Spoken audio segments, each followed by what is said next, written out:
Yes, today I am going back to my people, my Okun people. This is delicious Okun stew. This is actually my grandmother's recipe. It's only one thing I changed there. Okay, two things, sha. I don't have bushmeat, but I have this. Hey, check it out. And I am so grateful that Fishy Foodie made it possible.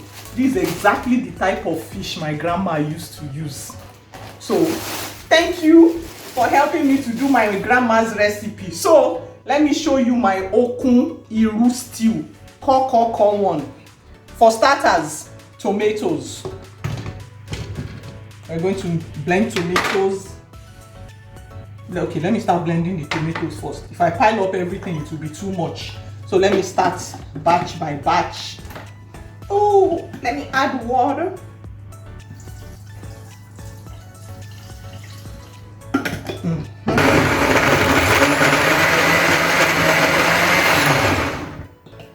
I'm going to add the tatashe. So for this, you are going to use roughly equal amount of tomato, equal amount of tatashe, and equal amount of shombo.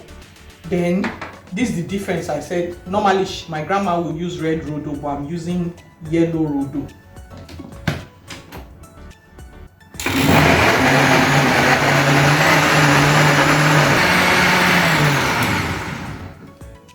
Yes, that is blended. You'll notice I didn't add onions to this. The onions will come later. I'm going to be doing two blendings. So this is the first one. Inside here, I'm going to put the fish that I'll be using, the dry fish from Fishy Foodie. This is already perfectly clean, no sand, no nothing. And then I'll pour in the blended mix. I will add a little bit of salt. And I'll cover it. We are going to let this cook to get the raw taste of the pepper out of it. Then we'll move on to the next blending. Now we are going to blend iru. I told you this is iru stew, so I'm using quite a lot of iru inside here. Don't add it at the beginning. The reason I didn't add it at the beginning is because it's going to burn if you add it at the very beginning with the raw spices. So into this, I'm going to add crayfish that has not been blended.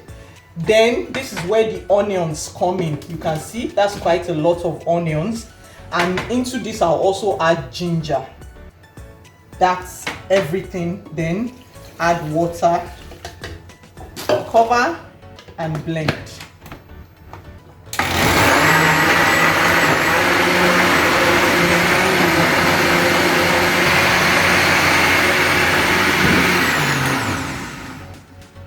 That has been blended, so we'll just set this aside while I wait for the fish and the peppers to cook.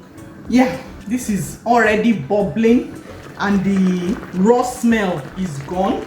So at this point, I'm going to add in the blended iru mix. I'm going to just pour it in.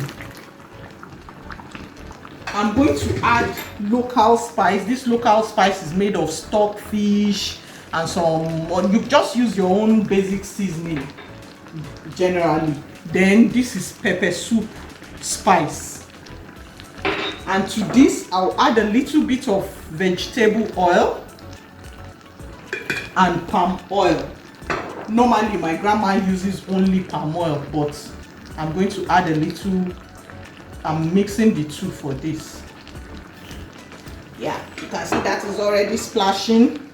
So let me gently stir it. They normally use a big flat pot for this because the dry fishes shouldn't be layered on top of each other. They should actually be separate like this. That's why I'm using saucepan and not a pot. They use big wide, they do it over firewood. So I've mixed this as gently as I can, and I'll cover it up and let it cook.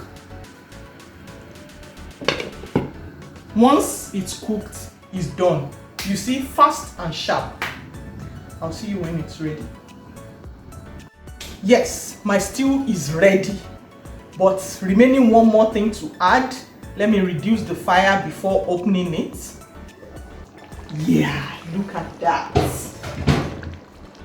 Final element, efirin, scent leaves, nchao. Add as much or as little as you like. Then you stir it in. Remember, don't over stir so as not to break off. Break up the fish. Now, the reason I didn't make the stew so thick right now is because Iru stew thickens as it cools. So you need to make it a little bit loose. You need to make it a little bit loose before you switch it off. It will thicken as time goes on. So I'm switching it off right now, and that is it. Ready, delicious, yummy.